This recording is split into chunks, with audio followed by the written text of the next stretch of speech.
कि निबंध किस तरीके से लिखे जाते हैं।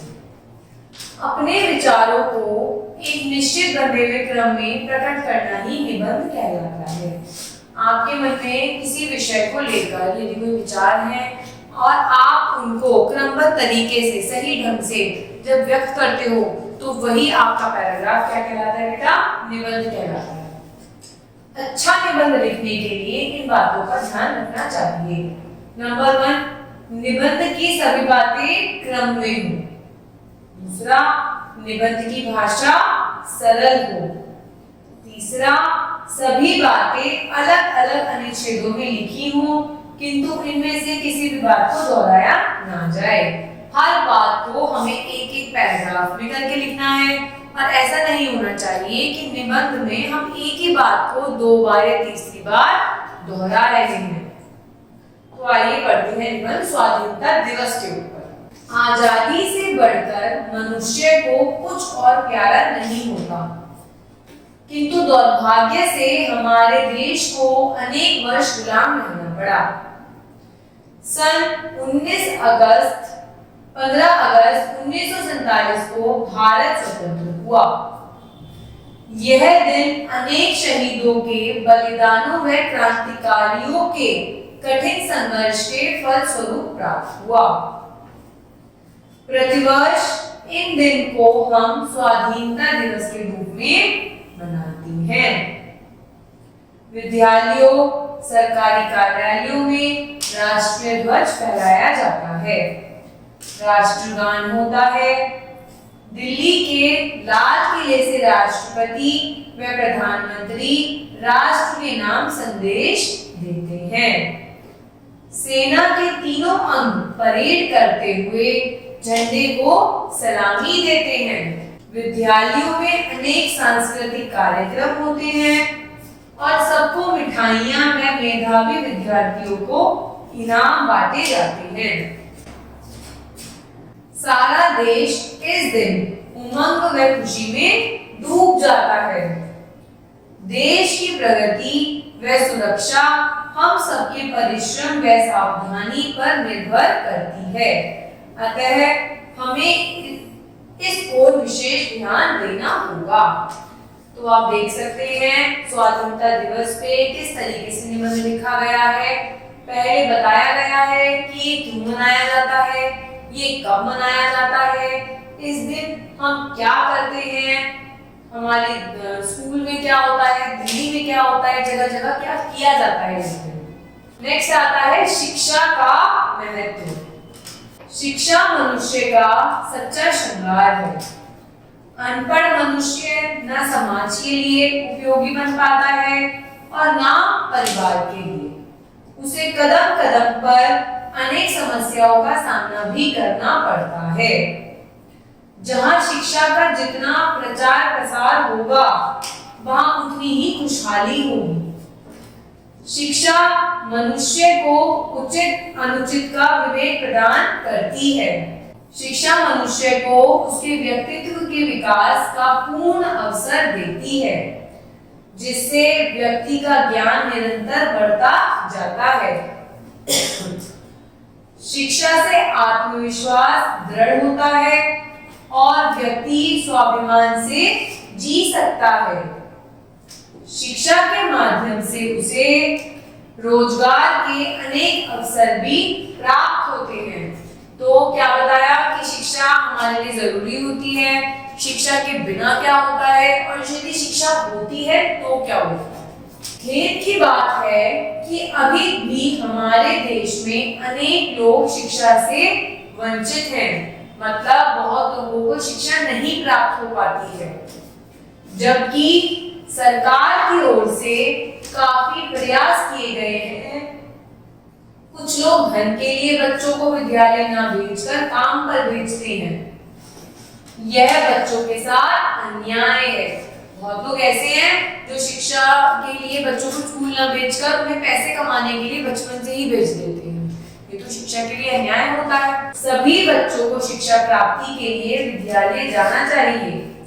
तभी उनका भविष्य सुंदर व उज्जवल बन सकेगा। आप भी तो विद्यालय आते हैं, विद्यालय आकर पढ़ाई करते हैं। यदि आप पढ़ाई नहीं करेंगे तो क्या आपका भविष्य उज्जवल हो पाएगा? अब पढ़ते हैं हम व्यायाम के बारे में। मनुष्य जीवन अमूल्य है। जीवन में सुख प्राप्त करने हेतु शरीर का स्वास्थ्य एवं निरोगी होना आवश्यक है। इस संसार में सभी प्रकार के सुख अच्छे शरीर से ही भोगे जा सकते हैं। शरीर को स्वस्थ रखने के लिए अनेक उपाय करने पड़ते हैं। व्यायाम का अर्थ है कसरत करना। व्यायाम करने से शरीर के सभी अंग खुल जाते हैं तथा रक्त संचार भली भांति होता है। व्यायाम कई प्रकार के होते हैं। प्रातः भ्रमण, दंड बैठक करना, दौड़ना, विभिन्न प्रकार के खेल खेलना, योगासन करना, तैरना आदि। हमें ऐसे व्यायाम नहीं करने चाहिए जिन्हें हमारा शरीर स्वीकार नहीं करता हो। बड़ी आयु के व्यक्तियों को हल्के फुल्के व्यायाम ही करने चाहिए।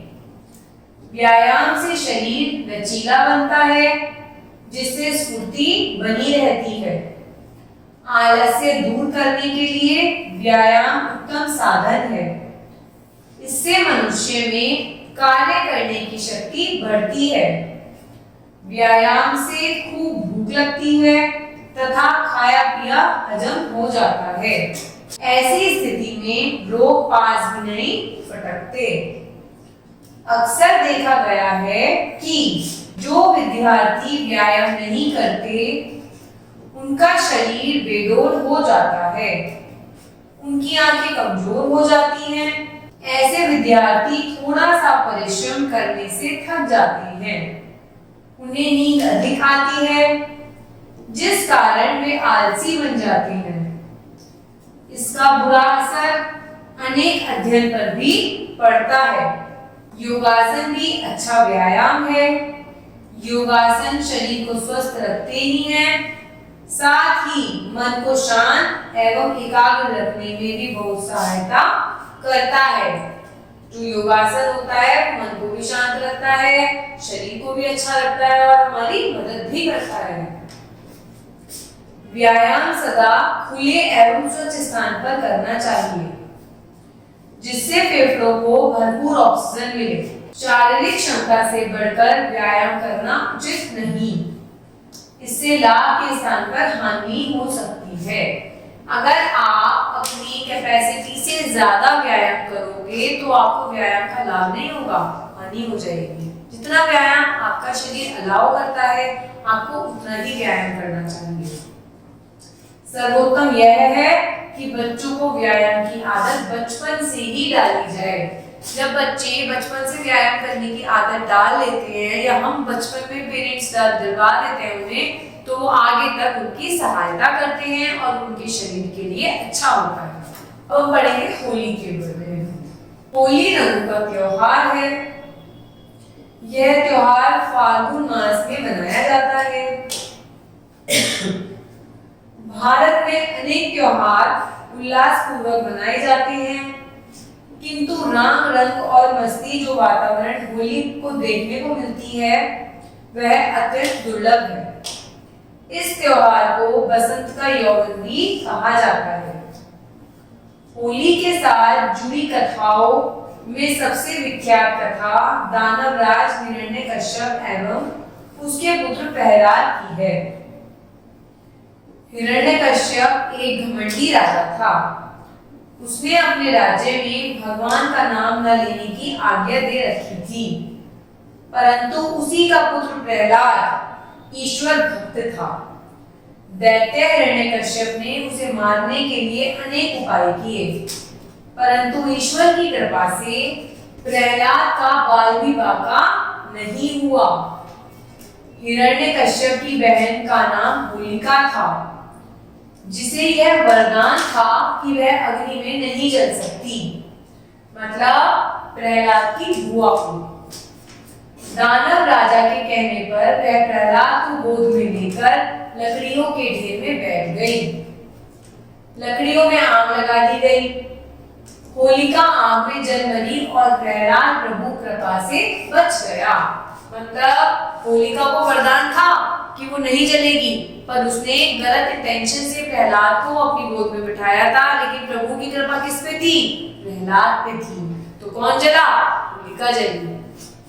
इसी दिन की याद में तब से लेकर अब तक हिंदू प्रतिवर्ष होली जलाते हैं।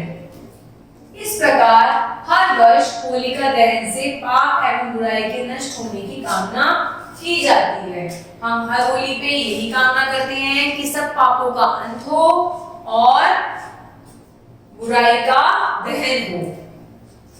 होली के अवसर पर जौ, चने आदि की फसल तैयार हो जाती है। लोग होली की अग्नि में हरे चने आदि भूनकर उसे वितरित करते हैं। शरद ऋतु की विदाई और गर्मी का स्वागत करने के लिए भी लोग अत्यंत उल्लास से इसे मनाते हैं। किसान पकी हुई फसलों को देखकर मस्ती से झूमते नाचते गाते हैं, क्योंकि उनकी किसानों की फसल अब तक पक जाती है। होली 2 दिन मनाई जाती है। एक दिन सायंकाल होलिका दहन होता है। गली मोहल्ले में किसी खुले स्थान पर ढेरों लकड़ियां इकट्ठी की जाती हैं। कुछ लोग छोटे छोटे उपलों का हार भी लकड़ियों के उस ढेर पर जलाते हैं। लोग उसके चारों ओर परिक्रमा करते हैं। नए अन्न को भुना जाता है तथा प्रसाद का वितरण किया जाता है। अगले दिन फाग खेला जाता है। इस दिन सभी एक दूसरे पर रंग डालते हैं। रंगों के इस पर्व से तो लोग मानो आनंद और उल्लास के सागर में पूरी तरह डूब जाते हैं। आजकल गुलाल मलने का प्रचलन अधिक है। कुछ लोग चंदन आदि का टीका भी लगाते हैं। जो बड़े बुजुर्ग होते हैं उनके चंदन का टीका लगाया जाता है। लोग एक दूसरे को मिठाइयां खिलाते हैं। आपके घरों में भी तो होली के दिन मिठाइयां होती होंगी। एक दूसरे पर रंग डालकर लोग गले मिलते हैं, पुरानी शत्रुता भुला देते हैं। दुख की बात यह है कि इस पवित्र तथा प्रेमपूर्ण पर्व पर भी कुछ लोग बुराइयों का शिकार हो जाते हैं। क्यों? कुछ लोग शराब पीकर दुर्व्यवहार करते हैं और रंग गुलाल के स्थान पर मिट्टी, कीचड़, पेट आदि का प्रयोग करते हैं, जिससे कई बार झगड़े भी हो जाते हैं। ऐसी बातों से बचकर ही इस पर्व को मनाना सार्थक होगा। यदि हम गलत तरीके से होली का त्योहार मनाएंगे तो हमारे लिए क्या वो उल्लासपूर्वक रहेगा? हमें अच्छे से होली का त्योहार मनाना चाहिए। तो इस तरीके से हम हर विषय पे उसके बारे में क्रम से कुछ न कुछ भी कर एक अच्छा निबंध तैयार कर सकते हैं। Thank you.